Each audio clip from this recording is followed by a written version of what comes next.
Bismillahirrahmanirrahim. Alhamdulillah, wassalatu wassalamu ala Rasulillah wa ala alihi wa sahbihi wa man walah. Kita lanjutkan pembahasan kitab Kun Salafiyan al-Jaddah yang ditulis oleh Dr. Abdul Salam As-Suhaimi hafizallahu taala. Masih pada pembahasan beberapa kaidah-kaidah manhaj salafi yang harus kita perhatikan, yaitu pembahasan kaidah bahwa menolak kerusakan itu lebih didahulukan daripada mendatangkan manfaat. Menolak kerusakan lebih didahulukan daripada mendatangkan manfaat. Di antara dalilnya, beliau mengatakan inna Nabiya sallallahu alaihi wasallam kana yakuffu an qatlil munafiqin ma'a kaunihi maslahatan li'alla yakuna dhari'atan ila tanfirin nas wa qaulihim anna Muhammadan yaqtulu ashabahu. Bahwasanya Nabi sallallahu alaihi wasallam dahulu menahan diri untuk tidak membunuh, menahan diri dari membunuh orang-orang munafikin karena mereka padahal itu adalah maslahat, padahal itu adalah ada kebaikan. Mereka orang yang menampakkan kekufuran dan menyembunyikan keislaman, dan mereka ini membahayakan karena berada di tengah-tengah kaum muslimin, menyebarkan rahasia kaum muslimin. Membunuh mereka tentunya ada kebaikan. Ya, tapi kenapa beliau tinggalkan? Kenapa beliau tidak membunuh orang-orang munafikin? Supaya ini tidak menjadi sebab larinya manusia. Dan mereka akan mengatakan bahwa Muhammad membunuh para sahabatnya. Jadi mereka ingin masuk Islam dalam keadaan aman, tapi kalau di dalam Islam ternyata tetap dibunuh, karena mereka menganggap orang-orang munafikin ini ya sama dengan yang lain. Mereka juga menampakkan keislaman, mereka juga sholat di masjid. Berarti Muhammad membunuh para sahabatnya. Berarti tidak aman saya masuk ke dalam agama Islam. Nah, ini supaya tidak terjadi yang demikian, maka beliau membiarkan orang-orang munafikin dan mereka tidak dibunuh karena menolak mafsadah itu lebih didahulukan daripada mendatangkan manfaat. Yang keempat di antara dalilnya adalah nahyu sallallahu alaihi wasallam an qatlil umara wal khuruj 'ala al-a'immah wa in zalamu ma aqamus salata. Larangan beliau untuk membunuh para penguasa dan memberontak kepada para penguasa meskipun mereka melakukan kezaliman, selama mereka masih melakukan sholat, yaitu masih sebagai seorang muslim. Kenapa dilarang oleh beliau sallallahu alaihi wasallam? Saddan li dzari'atil fasadil 'azim wa syarril katsir. Untuk menutup celah terjadinya kerusakan yang besar dan kejelekan yang banyak. Faqitaluhum kama huwal waqi' fa innahu hasala bisabab qitalihim wal khuruj 'alaihim wa ad'afi ma hum 'alaihi min munkar. Maka memerangi mereka sebagaimana yang ini benar-benar terjadi dalam kehidupan kita, memerangi penguasa, maka akan terjadi dengan sebab memerangi mereka dan memberontak mereka berlipat-lipat dari kemungkaran sebelumnya. Ya, sebelumnya terjadi kemungkaran. Ketika rakyat tidak sadar tentang sunnah Nabi, kemudian mereka memberontak kepada penguasanya, maka akan terjadi kerusakan yang jauh lebih besar.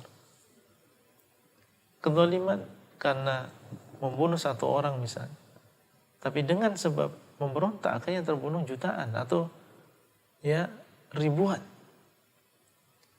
Kezaliman yang sebelumnya mungkin diambil satu rumah dengan kezaliman, tapi setelah itu ternyata justru malah berlipat-lipat. Ribuan rumah diambil atau ribuan rumah rusak dengan sebab memberontak kepada penguasa yang sah. Wal ummatu fi baqaya tilka syurur ilal an. Dan umat sampai sekarang masih merasakan sisa-sisa dari kejelekan tadi sampai hari ini, yaitu dengan sebab memberontak kepada penguasa. Qala sallallahu alaihi wasallam Nabi SAW mengatakan, "Idza buyi'a li khalifataini faqtulul akhara minhuma, al-akhira minhuma." Apabila dua orang khalifah dibaiat, maka hendaklah yang terakhir dari keduanya itulah yang dibunuh, karena kerusakan yang dibawa.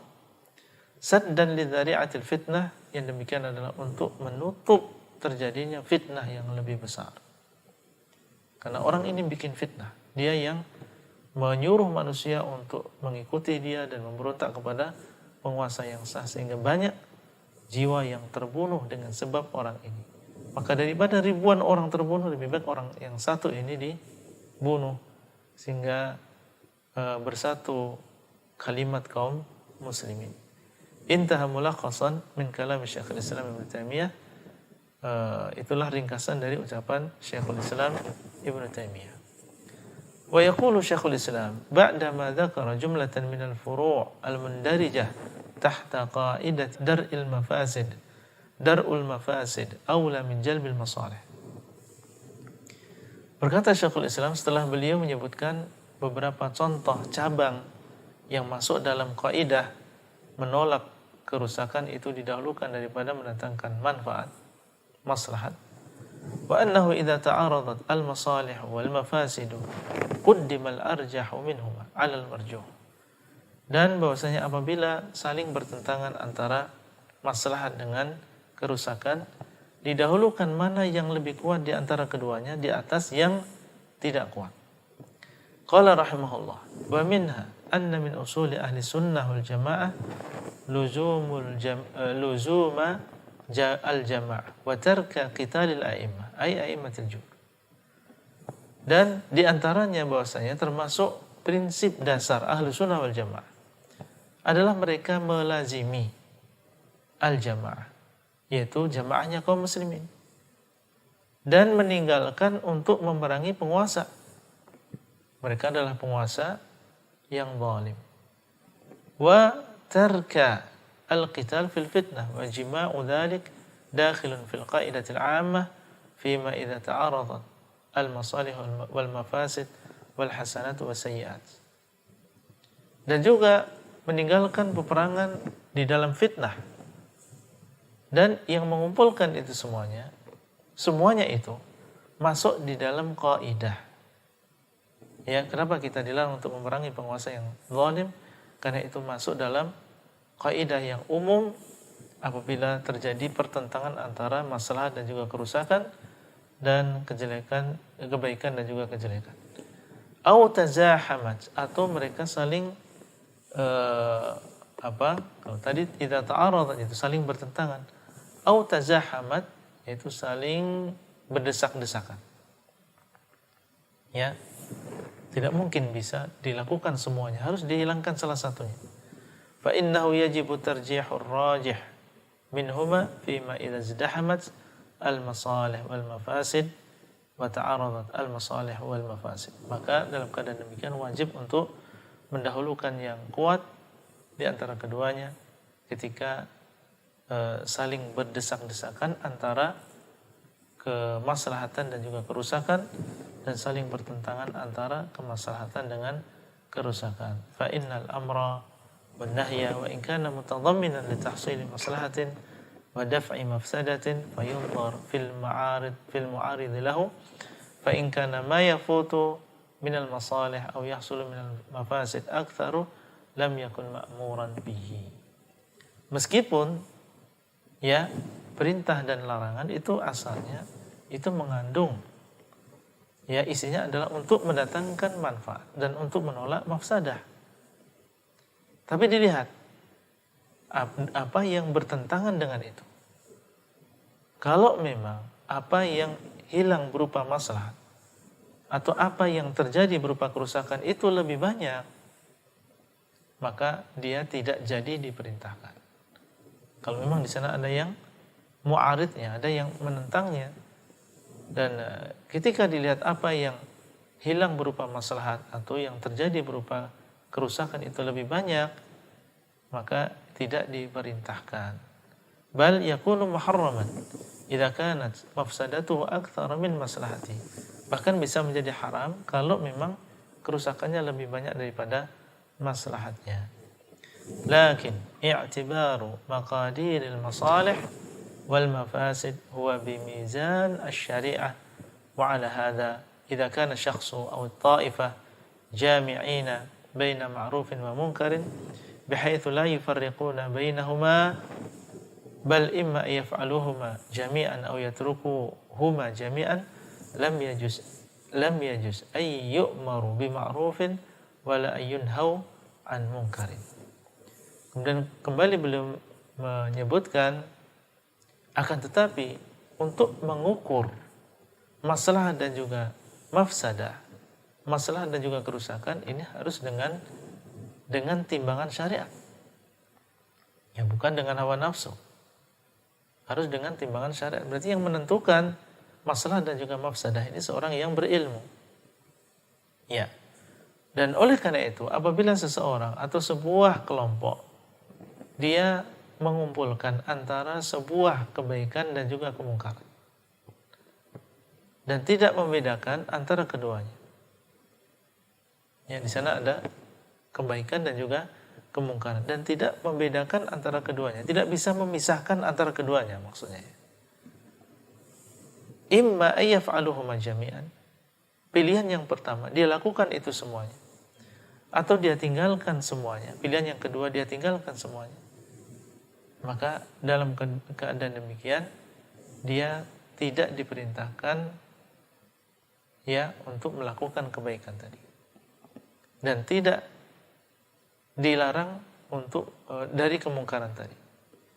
Lam yajuz ayyu'maru bima'ruf. Maka tidak boleh untuk diperintahkan dengan kebaikan dan tidak boleh untuk dilarang dari kemungkaran. Bal yundhar. Ya, tapi dilihat. Kalau misalnya kebaikan tadi adalah lebih banyak. Jadi tadi kan harus dia mengumpulkan di antara keduanya atau dia harus meninggalkan semuanya. Maka di sini dilihat. Kalau kebaikan tadi lebih banyak, maka diperintahkan. Hatta walau istalzama ma huwa dunahu minal munkar. Meskipun mengharuskan terjadi setelahnya kemungkaran. Wala yunha an munkarin. Yastalzimu tafwita ma'rufin a'zamu minhu li'anna nahya yakunu hina idzin min babi saddi an sabilillah. Ya. Wala yunha an munkar. Maka dia tidak dilarang dari kemungkaran yang mengharuskan hilangnya sebuah kebaikan yang lebih besar dari itu. Ya, kalau hilang sebuah kebaikan yang lebih besar dari itu, maka dia tidak dilarang dari kemungkaran tadi. Karena an-nahya yakunu hina idzin min babi saddi an sabilillah. Karena larangan atau melarang kemungkaran saat itu justru malah termasuk menutupi dari jalan Allah. Wasa'i fi zawali ta'ati, dan justru di situ ada usaha untuk menghilangkan ketaatan kepada Allah, wa ta'ati rasulih, dan mentaati rasulnya, wa zawali fi'li al-hasanat, dan menghilangkan perbuatan yang baik, wa in kana al-munkar aghlaba nuhiya anhu. Apabila kemungkaran itu lebih banyak maka dilarang. Hatta law istalzama fawata ma huwa duna, meskipun harus melazimkan hilangnya apa yang ada di bawahnya berupa minal ma'ruf, berupa kebaikan, wa yakunul amru bidzalikal ma'ruf al-mustalzim lil munkar az-zaid alaihi amran munkar. Dan justru memerintahkan ya dengan yang kebaikan tadi, padahal itu melazimkan kemungkaran yang bertambah, justru malah merupakan kemungkaran tersendiri. Ya, itu adalah termasuk kemungkaran. Wasa'yan fi ma'siyatillah, dan adalah usaha untuk bermaksiat kepada Allah wa rasulihi, dan juga rasulnya. Amma law takafa al-ma'ruf wal munkar al-mutalaziman, adapun sama antara kebaikan dan kemungkaran yang saling melazimkan satu dengan yang lain, fala yu'maru bihima wa la yunha anhuma, maka tidak diperintahkan dan tidak dilarang. Fataratan yasluhul amru wa taratan yasluhun nahyu, Terkadang yang baik adalah diperintahkan, terkadang yang baik adalah dilarang. Wa taratan la yasluhu amrun wala nahyun, dan terkadang tidak baik baik perintah maupun larangan. Wa haitsu kana al-ma'ruf wal munkar mutalazimaini wa dzalika fil umuril mu'ayyanah al-waqi'ah wa amma min jihati an-naw' fa yu'maru bil ma'ruf mutlaqan wa yunha 'anil munkar mutlaqan. Yaitu karena kebaikan dan kemungkaran tadi saling melazimkan. Yang demikian adalah di dalam perkara tertentu yang terjadi. Adapun dari sisi jenisnya maka diperintahkan untuk kebaikan secara mutlak dan dilarang dari kemungkaran secara mutlak. Wa fil fa'il wahid wa ta'ifah wahidah yu'maru bi ma'rufiha wa yunha an munkiriha, dan di dalam pelaku satu orang atau kelompok satu orang maka diperintahkan untuk melakukan kebaikan dan dilarang dari kemungkaran. Wa yuhmadu mahmuduha wa yudhammu madhmumuha, dan dipuji orang yang terpuji dan dicela orang yang tercela. Bihaitsu la yatadammanu al-amru bi ma'ruf fawata akthar minhu aw husuli munkarin fawqahu, yaitu dengan syarat bahwasanya perintah dengan kebaikan tadi tidak mengandung hilangnya kebaikan yang lebih besar atau terjadinya kemungkaran yang lebih besar. Wala yatadammanu an-nahyu 'anil munkar, dan larangan dari kemungkaran tadi tidak mengandung husula ma huwa ankaru minhu, terjadinya kemungkaran yang lebih besar, au fawata ma'rufin arjah minhu, atau hilangnya kema'rufan kebaikan yang lebih besar. Wa min hadzal bab, termasuk bab ini, iqrarun Nabi sallallahu alaihi wasallam li Abdullah bin Ubay bin Salul wa amsalihi min a'immatin nifaq wal fujur. Ya, termasuk bab ini adalah Nabi sallallahu alaihi wasallam membiarkan Abdullah bin Ubay bin Salul dan yang semisal dengan dia di antara imam-imam kenifakan, kemunafikan, wal fujur, dan kefasikan, lima lahum min a'wanin fa izalatu munkar, karena mereka memiliki penolong. Fa izalatu munkarihi bi naw'in min iqabihi mustalzimatun izalata ma'rufin akthar min dhalika yaghdab qaumuhu wa himyatuhum wa yanfiru an-nas idza sami'u anna Muhammadan yaqtulu ashabahu. Jadi mereka, yaitu orang-orang munafikin, dibiarkan oleh Nabi SAW karena mereka punya pengikut, ya, punya penolong, sehingga menghilangkan kemungkaran mereka ini dengan sebuah hukuman misalnya, ini akan menghilangkan kebaikan yang lebih banyak, menghilangkan kebaikan yang lebih banyak dari itu. Kaumnya atau kaum mereka akan marah kalau misalnya dibunuh orang-orang munafik tadi, kaumnya akan marah dan mereka mungkin akan membalas sehingga terjadi kerusakan yang lebih besar. Kemudian juga manusia akan lari. Yang sebelumnya mereka mau masuk Islam akan lari. Kenapa? Karena mereka mendengar bahwasanya Muhammad membunuh para sahabatnya. Baik, itu yang mungkin bisa kita sampaikan pada kesempatan kali ini. Sallallahu ala nabiyina Muhammad wa ala alihi wa sahbihi ajma'in. Assalamualaikum warahmatullahi wabarakatuh.